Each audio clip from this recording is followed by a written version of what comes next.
એના માટે શું જોશે? બી જોશે. આપણે મેદાનમાં બખાઈનું ઝાડ છે, આ બખાઈનું ઝાડ છે ને, ત્યાં જવાનું છે. તમારે ગોતવાનું છે કે ક્યાં બખાઈનું ઝાડ છે.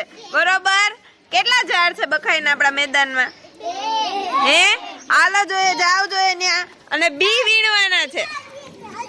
હાલો બી વીણવાના છે ત્યાં જઈને. હો,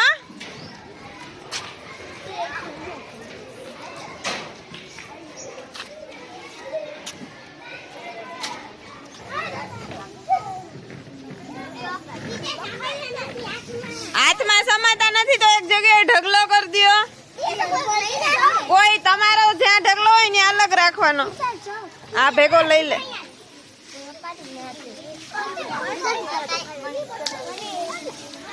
દિવ્યાંશી કેટલા વીણા બતાવ? હા, હાલો બતાવો તો કોણે કેટલા વીણા?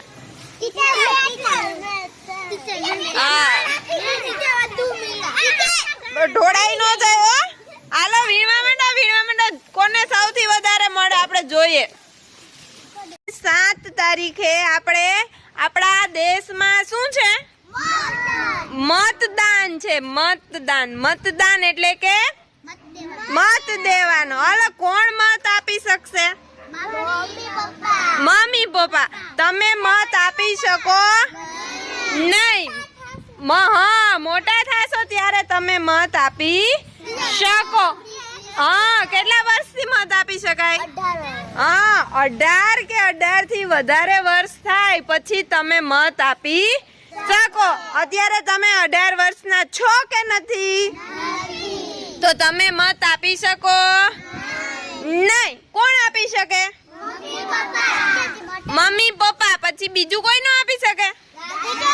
હા, દાદા દાદી, પછી ચાચી કાકા કાકી, પછી બીજું હા મામા મામી. પછી કોણ આપી શકે?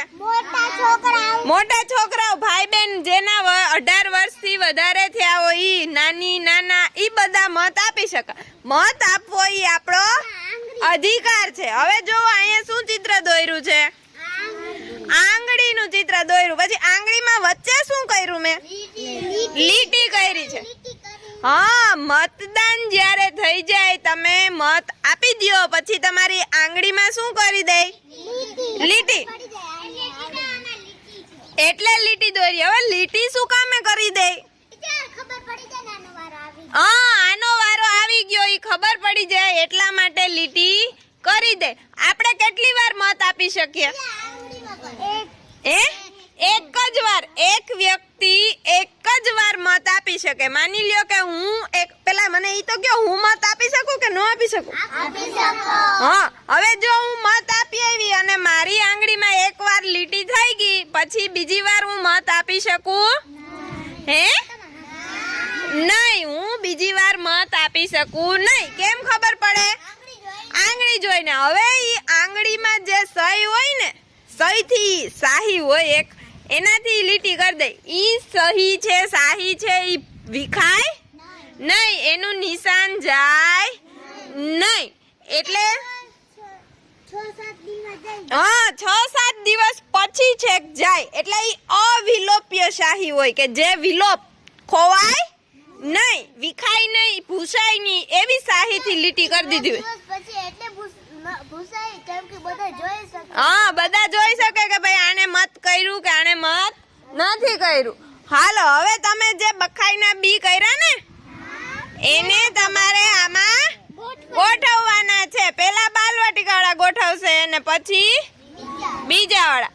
કેટલા બી ગોઠવવાના? ઓછામાં ઓછા મન થાય એટલા, વધુમાં વધુ 5. એટલે બધાનો વારો આવી જાય. ચાલો પેલા છોકરીઓ આવશે, બાલવાટિકાવાળી છોકરીઓ. હવે અહીંયા શું લખ્યું? હે, આમાં ઇંગ્લિશમાં લખ્યું છે. ઈ શું લખ્યું ખબર હે કોઈને?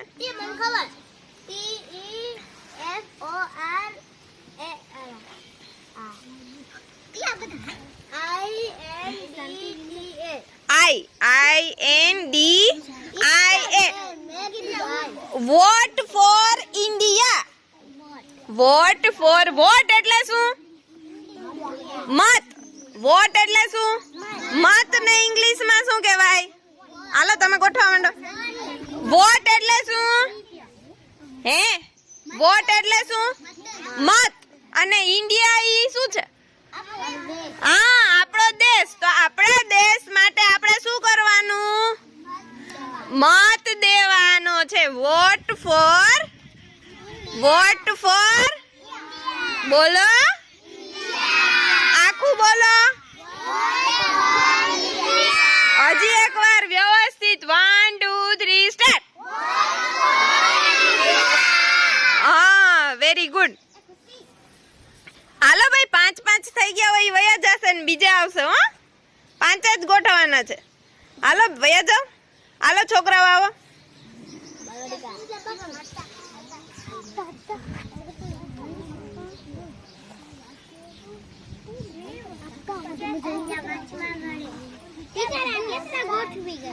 કાંઈ વાંધો નહીં, કાંઈ વાંધો નહીં. આ બાજુ હતો ને, અહીં જગ્યા છે તો ઓકે.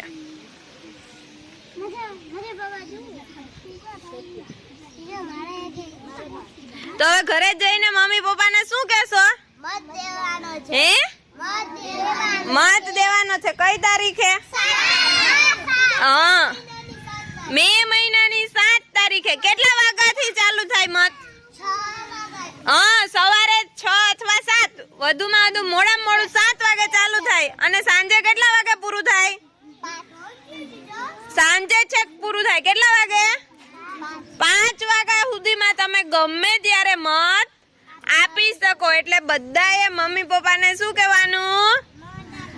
મત આપવા હાલો. મે મહિનાની 7 તારીખે. મત ક્યાં હોય દેવાનો? હા, આપણા ક્લાસ જ છે. આપણું ક્લાસ છે ઈ જ બૂથ છે. આપણી સ્કૂલનો આપણો ક્લાસ છે ઈ આપણા ગામનું બૂથ છે. હા, હાલો એને પછી આવી જાવ ગોઠવવા છોકરીઓ બીજા વાળી. હા, વેકેશન પહેલા ચૂંટણી છે.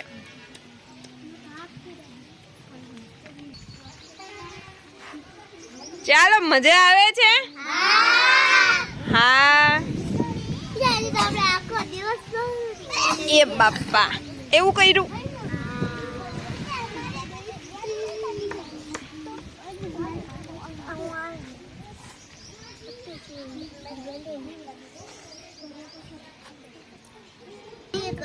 હે, શું કર્યું? તે તારો ડી કર્યો તો. એ કર્યો. તારો ડી દિવ્યાંશી એ કર્યો. દિવ્યાંશી, બે દિવ્યાંશી નો ડી. હાલો જલ્દી કરો. થઈ ગયું બધું? હે, બી બચાઈ રાખો. હા, થઈ ગયું? હે, હાલો બધા પોતાની જગ્યાએ બેસી જાઓ. હાલો, પછી સ્માઈલ કરો.